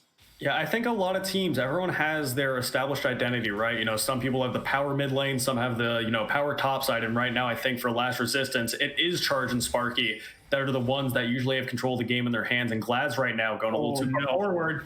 Yeah, Glad's a little bit too far forward. He gets flashed, or he has to use his flash as he gets ignited upon by Sparky there, but of course is able to get out of there with the Stormbringer shield, of course. And, you know, Glads is not having a fun time. He's already down about 3 waves of CS. He actually going to be the flash under the tower by Charge, going to slice and dice his way through, and that's going to be another solo kill. Oh man, top is not looking fun right now. A mental boom for Glads. And a lot of this is, again, I think for a lot of people don't realize, yes, there's a lot of individual skill and mechanics and practice and everything that goes into League of Legends, especially in the competitive scene.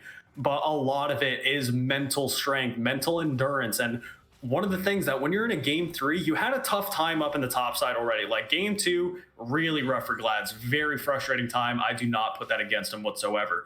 But you're playing emotionally. Like, actually, and another play bot lane as Caitlyn Trap does hit on Abi Llama. Yeah, Abi taking a lot of damage, taken down, very low. Last auto attack going to be that headshot, going to be able to clean that one up. Really good play by Threshold. The heal a little bit late, though, as Threshold will be traded back for slammed upon. And meanwhile, in this mid lane, Young Cricket doing a whole bunch of damage. Might have had a chance to proc that Anivia passive, but doesn't look like they opted for that. Meanwhile, there might be the makings of a dive coming down here. You can see Tenfold is backing behind the tower, but it looks like they're just going to back off and, buy some items in the meantime as Sparky pushes out that mid lane. Yeah, just kind of hovering around the bot side. And as I said, I think that's going to be one of your best plays for the Morgana, and that you don't like topside, especially now in the current state. It's 0-2 with a 15 or a little bit more CS lead for the favor of this Renekton.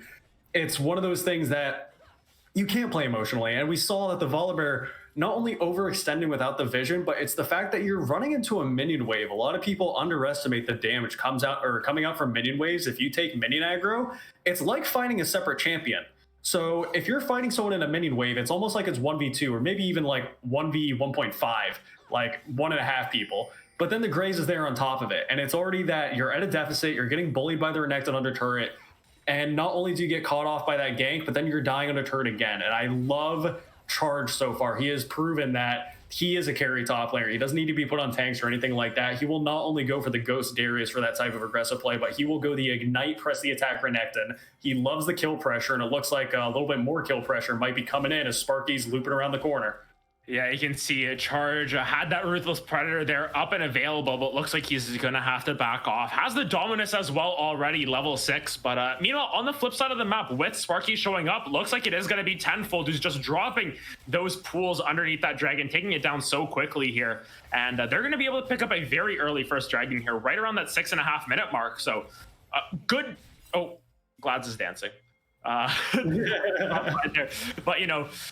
they are able to pick up that dragon, and all things considered, they're getting the neutral objective at the very least. Morgana is full health after taking a dragon at 6 minutes into the game. I just want that to be kept in mind. Another death sentence lands bot, though. Yeah, the Flay going to be taken back as Abi Llama also taken down quite low. No sums available. That's going to be another kill over to Fox. Actually, very good play as another stun coming down onto Young Cricket as he's trying to trade back and forth here, but don't know if he has enough damage. Has the Conqueror Puck. Both Ignite's going to go down, but Michigan has the Ignivia to keep himself alive, and that's going to be a solo kill in that mid lane for Michigan 44. If there is an Anivia or a Zac, they have 2 lives, my man. If you are both 100 health and you're like, oh, I can finish her off. Ooh, not really. Over the wall, the Flay gonna come back. Sparky gonna not be able to stay alive for much longer. That's gonna be the ace in the hole, though. He's able to walk towards his tower as Charge picks up another kill under that tower. Sparky actually able to live as he gets level 6 from smiting the Gromp. Uses that collateral damage to get out of there, but it is, I believe, a blue buff steal. I'm not 100% sure. If Threshold got it, actually, wow. So more hooks going to come out from him. But so far, this bot lane doing really well. But on the flip side of the map, it's a rough one there. It looks like another play might happen down there. Good spell shield, though, by the Sivir to be able to deny yet another play by this Caitlyn Thresh. They're actually playing very well, as you had mentioned. They are actually applying that kill pressure that comes out as opposed to the Sivir Seraphine, where, again, you're not really going to see that unless there's a massive amount of Seraphine roots coming in with constant Syracuse to follow up on it, and you're chunking them out of lane. Thresh and Caitlyn are going to have the advantage, and it's very worrying when you automatically have this losing bot side. But at the same time, that's why they draft the way they did, right? They have Sparky on Graves again, which is, again, a great, fantastic, aggressive pick. But when you're hiding under your turret, it might get scary if there's a 3-man dive.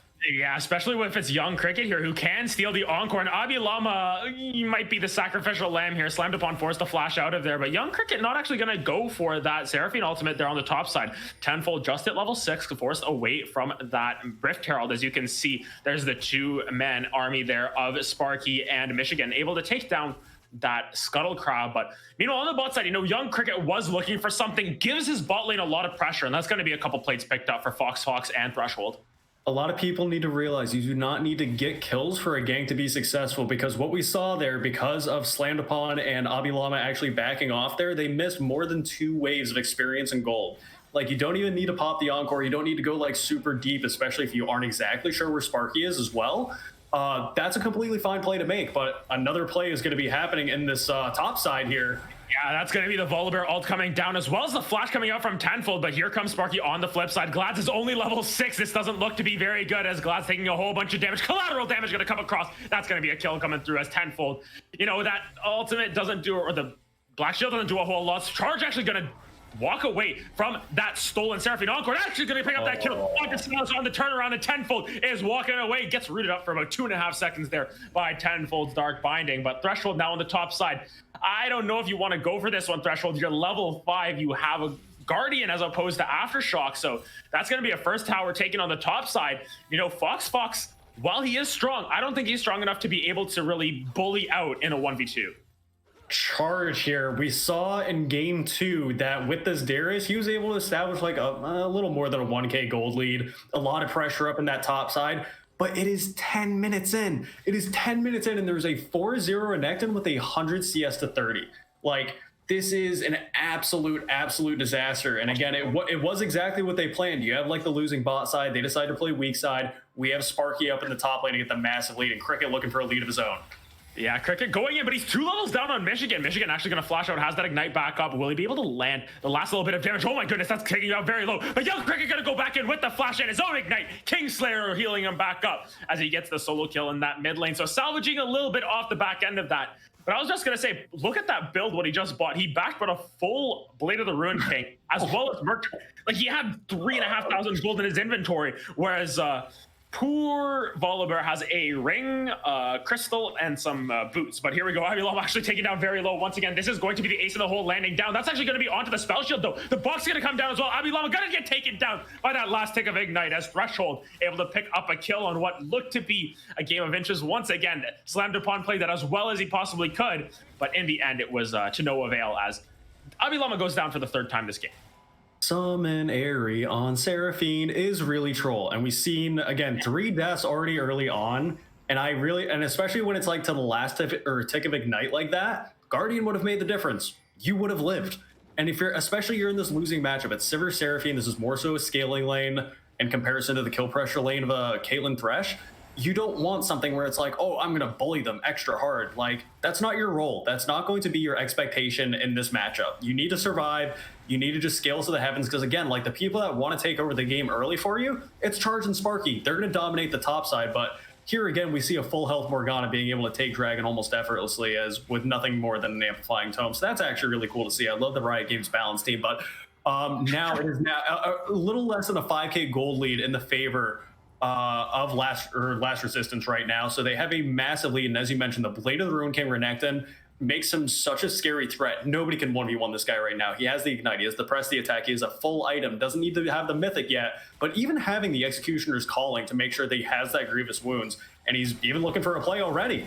I mean, it's hard to cast that one because Thresh just blew up in his face. Their charge is so strong at this point. Also, big shout out to the main channel here, of course, for rating us here. Thank you for joining us for some UGL action. Get you up to speed here. We are in game 3 of our series here, 1-1. HLA White, of course, get that first game victory by a forfeit, I guess you could say. But actually, Sparky gonna take a lot of damage here. Cricket does have that dominance available, stolen from the Renekton. As up on the top side is gonna be the Volibear going aggressive onto Michigan. There comes the stun, there comes the Glacial Storm, but here comes Glads moving forward still. There's a wall coming forward in his face. He's gonna try and pick up that egg as quickly as possible, but the slow just absolutely devastating for Michigan, as he is probably gonna be able to get out of there. But Young Cricket here around the side, gonna have Abscond and Abduct, gonna not land.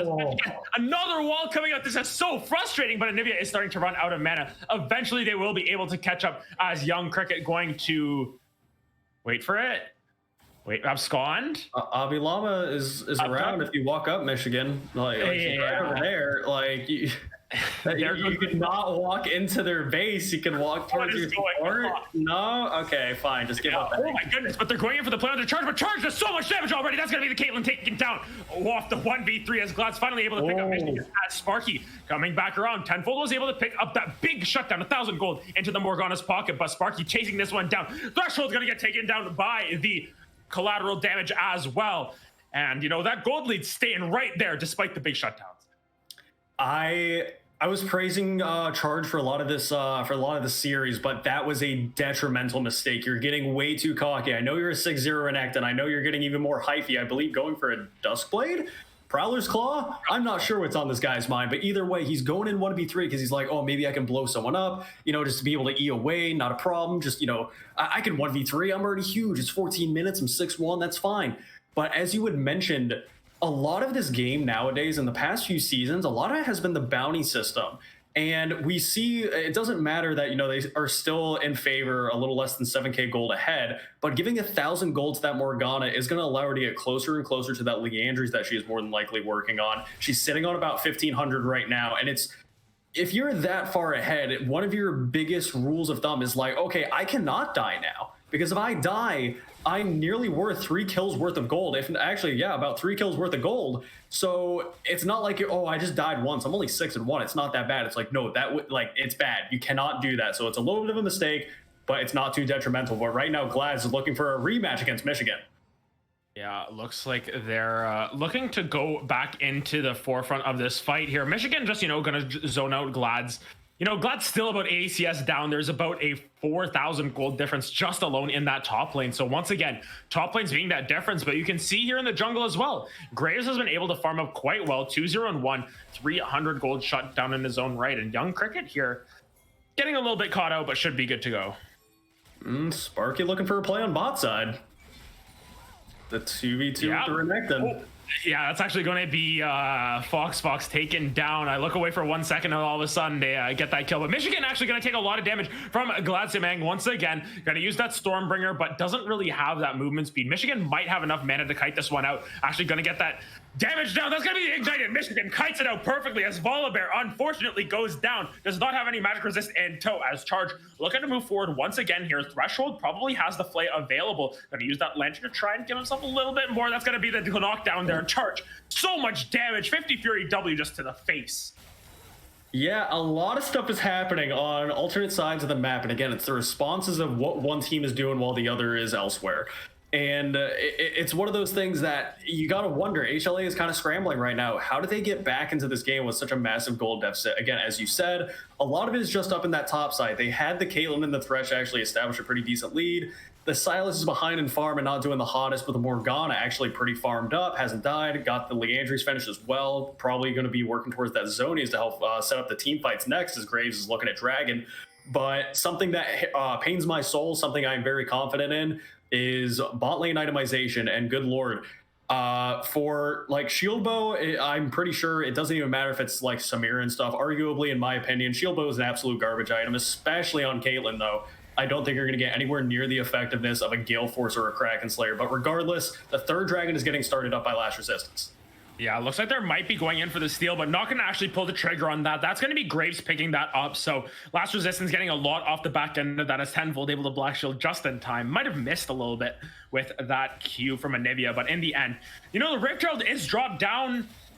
We'll get the charge off as Sparky is able to dash out of there, but not going to take down that tower as Young Cricket takes a whole bunch of damage from that Anivia. Once again, Michigan is doing a whole bunch of deeps in that front line as actually the Sun's going to land onto Threshold, doesn't get that Black Shield in time, and actually going to get a big encore here onto two of them. Young Cricket getting taken down, Anivia able to be the benefactor of that second kill as they continue to fight here. Tenfold does not have the Black Shield available, takes a lot of damage on the way out, but will be able to survive, and you can see the Prowler's Claw Renekton 8-1 coming down here, and they're going to be able to pick up another mid lane turret.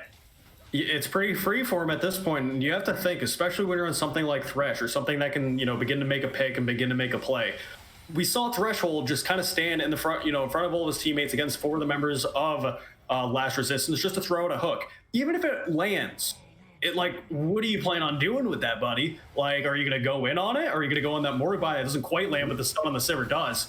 Yeah, Glad's actually going to go right in there in the front line, but doesn't have a whole lot of damage, and a really good wall actually zoned off everyone from that play at the back end. So Michigan, building the wall there, keeping everyone safe. But at the end of the day, they are able to get out of there. I can make jokes like that. I'm Canadian, okay? Oh, okay, true. Yeah, okay. So you're not here, so you get to joke about it. That's cool. Yeah. Yes.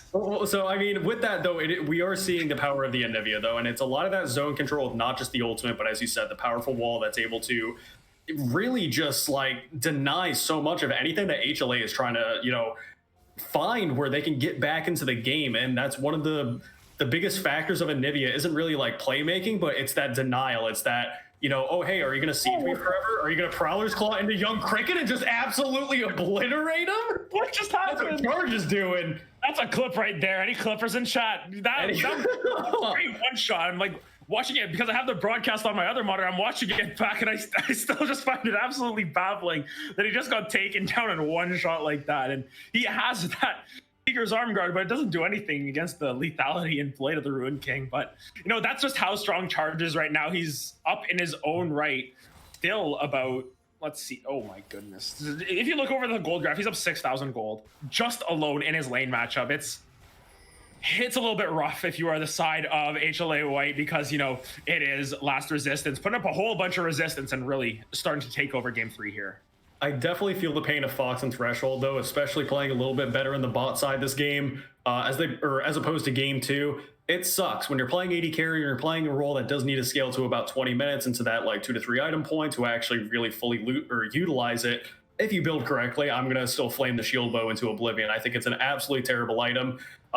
Being able to get Kraken to be able to, and I think it's usually more effective against squishy comps, not even just tanks that a lot of people like to think, but just raw true damage is going to chunk any squishy as well as any tank. But even just Gale Force, having the bonus movement speed on the Mythic passive as well as that extra mobility from the deactive, so much better than the shield bow. Shield bow is almost going to do nothing for you, especially as Caitlyn. You should not be at the range where people are jumping on you. And if you're like, oh, but the Renekton's really fed, like it's a level 14 Renekton, I'm a level 10 Caitlyn, I need something defensive. That shield bow isn't going to matter, as we just saw with Cricket yet again. In the blink of an eye, just like it doesn't matter if you have armor. Because this guy's Prowler's Claw, Blade of the Ruined King, does not care about your armor. He does not care about your feelings. But right now, HLA trying to see if they can siege up this mid turret and just start to break it open. The bind does land on the Sivir. Yeah, it's going to be potentially engaged. Actually, the hook going to go down onto Sparky, and the Encore, going a little bit wide at the end of the day. But once again, directed camera just pans down to bot lane for half a second, and all of a sudden we see Young Cricket going down. But at this point, they get that mid lane turret, but at what cost? And the bot lane, they lose 2 more towers as well as Young Cricket's life. In the top lane, they lose another tower. So they are able to get onto the board in terms of structures destroyed. It's not going to be a perfect structure game, at least. But still, you just look at this goal Charge, oh, he didn't get that red buff, Sag. He's a sad crocodile. Gonna walk away from that. Yeah, you can tell the emotion there. He's like, man, I popped off for like and this is how you're gonna treat me. I go 10-1 top lane. I have like a 10. Oh no, Charge!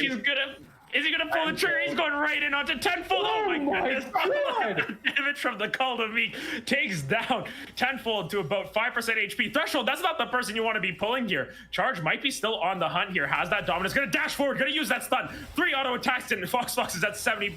Or takes 70% of the HP, but look at this Charge might have overextended a little bit, taking ignite damage here. Ace in the hole, gonna come down, and that's gonna be Silas actually picking up that kill, and this is the turnaround that HLA needed. They're able to pick up another kill onto the Sivir as they start to chase this one down. Great death sentence landing onto Sparky. That's gonna be the play back, and Sparky will go down. That's 3 shutdowns consecutively, and all of a sudden, maybe the red buff on Renekton was correct in that play, because they unfortunately give up 3, and he missed out on a couple of kills by just a little bit of damage. Tenfold on the side, though. The Morgvine and the Death Sentence go wide. Michigan with a little bit of the fancy feet here as they start to walk away from the deficit that, that just happened. I mean, they are still in a considerable gold lead. They are looking at this next dragon for their 3rd dragon of the game, and we do need to keep in mind that it is Ocean Soul. Michigan seeing if they pick off Threshold. But Fox, being able to zone them off well enough. Alibaba is on the side to see if they can poke their head in this dragon, but that's not going to be worth it. As HLA do pick up their 3rd of the game and they do have Soul Point now, looking towards that Soul. But that was and we saw with the first death of the game for Charge as well. It's him getting too cocky. It's him going way too far forward. And you do need to keep in mind when you have these mobility tools such as Renekton and then additionally the Prowler's Claw, it's allowing you to get even deeper. Your teammates can't exactly follow up the same way you can. It's like I'm trying to think of a good example, but even something like a Camille, where if you like E over a wall and you ult into the back line and you're all alone, you're like, why didn't my team follow up with me? And it's like, super mobile, 80 carries or something like that. And it's like, listen, we don't have all of that like you do. We cannot. And, HLA recognized that. Like, at first they were scared. We saw Threshold. He's like, hey, this guy's kind of coming for me. We need to keep an eye on him. And the further and further Charge went, you saw HLA kind of communicating and saying, like, we can punish this. And sure enough, they do. And it was a very nice thing to be able to recognize. And as Silverhold has actually popped, the death sentence is going to land. But right now, both teams are looking towards that Baron. But HLA do need to keep in mind that the scary threats that Last Resistance do have, even just the Anivia right now, if they do start this Baron and they get walled in with the Anivia ult, it could just be a disaster. Yeah, Michigan really starting to scale up as well in his own right. Has 172 farm there, a nice lead, but actually that's going to be the Dark Binding landing. Going to be the Scott of Death, but that's a huge charge. That's 3 people going into their front line. Anivia already put down as Young Cricket goes into the stopwatch, and that might be the shutdown that they need onto the Anivia. That's going to be Caitlyn picking that one up as well. As Slammed Upon actually going to get taken down by tenfold there in that front line by the chains there. As actually a flash forward there onto Abilama. That's going to be the ace in the hole. Trying to get behind it, but Fox not gonna miss that one, but charging the base again. What is he doing? He's backdooring once again as Young Cricket and Threshold are forced to back off, but 3 more for HLA. And actually, they might be chasing this one down. Abscond not going to land here, but look at this. They're both going to go into their stand forms here. A lot of damage coming down from Young Cricket. A lot of damage coming down from Charge. Charge actually able to pick that one up, and he's going to turn this one around. Unless Glads has anything to say about this, Threshold going to be looking for that hook, but it's into a minion wave, but actually going to be the Prowler's Claw forward. He's going for the play. That's another kill for Charge in a 1v2. Now in another 1v2 here, but might be finally taken down. Oh, there's the stopwatch as Sparky actually going to show up, but Glad's able to pick that one up. Sparky going to pick up the Caitlyn on the back end. But at the back end of that, that's actually Charge picking up 2 kills for himself in what was 3 consecutive 1v2s before Sparky is able to clean up the Caitlyn as well, and Charge goes down. As I said, you cannot predict these games. HLA, towards the last half of this game have been playing tremendously to the point of being able to pick up the opportunities they are finding.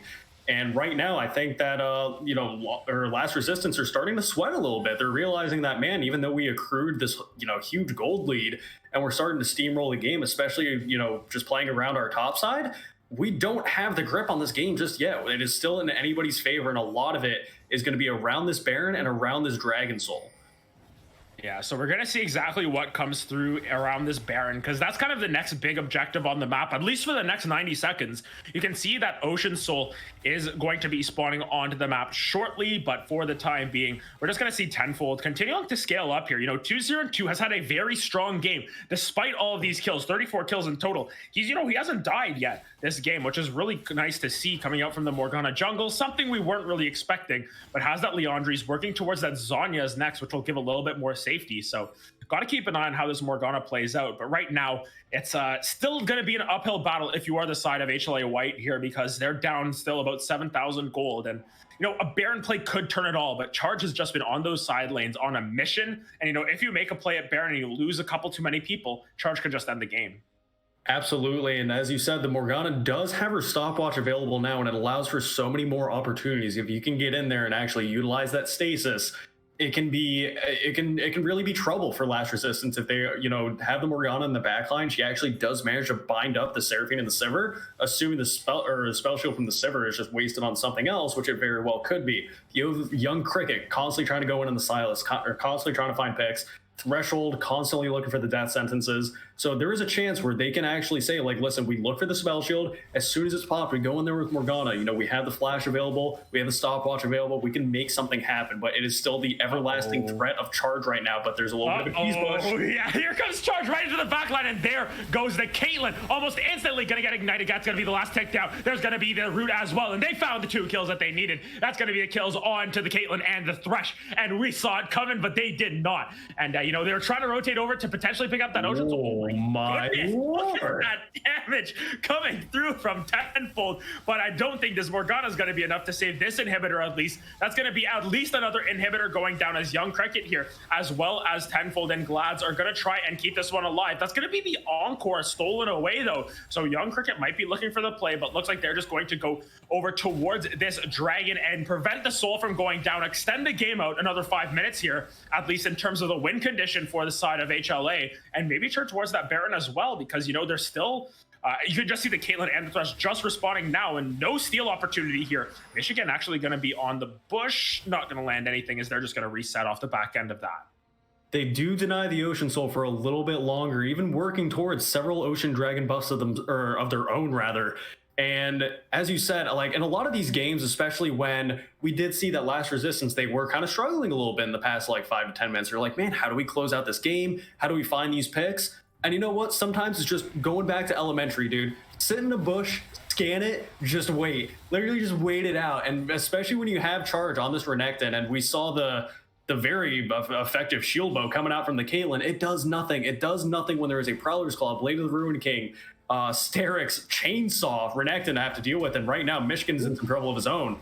Yeah, Michigan still has that egg available, but it is going to be... Ooh, Zhonya's going to save the egg for just a little bit longer, but that death sentence is going to be the one to take it down. Who are they going to give the kill over? It's going to be Young Cricket picking it up with the Encore actually going to be slammed upon going into his own stopwatch there, but that might set up for potentially a Dark Binding. Not going to land, actually, but the spell shield's still there.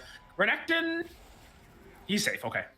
It's 5v4. HLA does have the advantage right now. They could be looking at this dragon, but it all depends on how scared they are of charge right now. Level 17, but if he gets hit up by Morg Bindings and death sentences like that, you just need to jump on him. You have the Leandries now. Even having the Grievous coming out from the Morgana, actually having that Oblivion Orb, eventually going to be working towards that Morello's for the 60%. And Caitlyn on 3 items as well, and Sivir having 2 of her own. Not the best items. I'm not going to talk about them too long, because I'll just sit here for an hour talking about 80 carry items and how they're wasting about, I don't know, 250% damage from just not utilizing the store. But Charge has utilized the store in terms of picking up all this massive damage, and I really do think for Last Resistance, he is the sole factor in terms of why this game has even lasted to the way it has. Because otherwise, HLA, if they didn't fall behind as early as they did, they definitely, I think they played the mid to late game a lot better than Last Resistance. I think Last Resistance definitely has a lot more of an advantage for the, you know, mainly just playing for their top side strengths, playing these aggressive picks, having the PTA Ignite Renekton, stuff like that. They can play the early game a lot better, play a bit more aggressive, and start to take over the map from there. But HLA, they like picks more. They're actually utilizing the Silas and the Thresh pretty well. And we even see that Glads, despite having a really hard early game, he's actually, like, he unfortunately got Flame Horizon. It happens, right? But he's only 3 and 5. He managed to pick up a couple items, and just similarly with the Maokai, you just need to be the big meatball for your team. And right now, Last Resistance is looking towards Baron. Yeah, it looks like they're going to actually wall off Tenfold for a long time here. Going to be a really good spell shield actually for spam upon. But look at this. This is going to be Tenfold going right in there. Baron's taken down to a boat. Oh my goodness, that was really close. I saw 2 HP on that Baron, but here comes the full fight here. Charge going into that back line, as you can see. The reply there from Glads. That's going to be Tenfold taking out Abilama, but that's going to be 2 kills back and forth already, as Caitlyn able to pick up that kill and the Charge. Glads up in that front line, going to get taken down by Sparky, but you can see this Glacial Storm doing so much damage here. Fox is going to be taken down as well. It's a 4 for 2, and the Baron for the side of LTR, and Threshold is dead to rights. He's just going to try and walk this one out, but you can see they're walking down to that mid lane. They've got the Baron empowered minions, and this should be the game for Last Resistance, coming back from that game give up there. And, you know, they might just clean up the series right here. They have the Baron buff, and they're knocking on the doors of HLA, and I think that is going to be all she wrote now, as the game pause is indicating that it has indeed finished. So it is going to be a 2-1 victory in the favor of Last Resistance. Wow, what a series that was, just climbing back from basically the brink, we can say, going down 1-0 just based off of, you know, rules and stuff. And in the end, they're saying, you know what, screw the rules, we can win this one anyways. And they get themselves that victory in the end. But just a really good series out of both of these teams. Really nice to see that Tenfold bringing out that, you know, the Morgana jungle, something different. But in the end, you know, Charge just a little bit too much, a little bit too inevitable, you could say, at the end for HLA to win that one. But, you know, that was quite a series. That's an exciting way to start our UGL careers here. You know, we're here for week 1, but coming back in week 2, and that was quite the matchup. But yeah, any last thoughts on that game, on that series, actually? I mean, for those two games, I would definitely be, it's no question for me. The MVP, like if there had to be one chosen, it is going to be Charge 100 up in that top side for Lost Resistance. I mean, Last Resistance rather. His dominance up in the top lane we saw for the second game. He's 17k gold or 17k gold as comparison to the 10k gold for the Volibear. It's like it's really rough. It doesn't matter like for the rest of if whatever you got going on bot side, they have to have a really big lead to make up for what's happening up in the top side. They weren't able to do that, and I think a lot of it was because of the in tandem work between Charge and Sparky. I think they utilized their roles very well. I think they did their jobs. But there were, plenty of players that actually were showing up in this series. As you mentioned, Tenfold actually had a pretty decent Morgana jungle game, especially getting a lot of those early objectives. And I actually really liked watching Fox, and Threshold with this Caitlyn Thresh. They had a lot of early kills off onto the Sivir Seraphine lane, but they just weren't able to capitalize it on as efficiently as possible. And, that's the way it goes sometimes. And, even though they did start the series 1-0, despite the rules and the situation they were put in, Last Resistance claps back with a vengeance. So, wow, it was quite a series nonetheless, though. But, I mean, is there anything else that in particular sticks out to you? Honestly, I'm just excited for the rest of the season at this point. We got ourselves quite the series already here, but basically that's going to wrap us up, I think.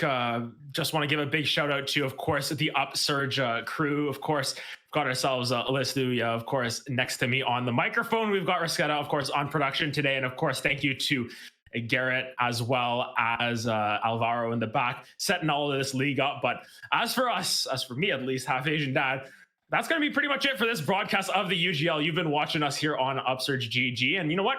We'll see you next week.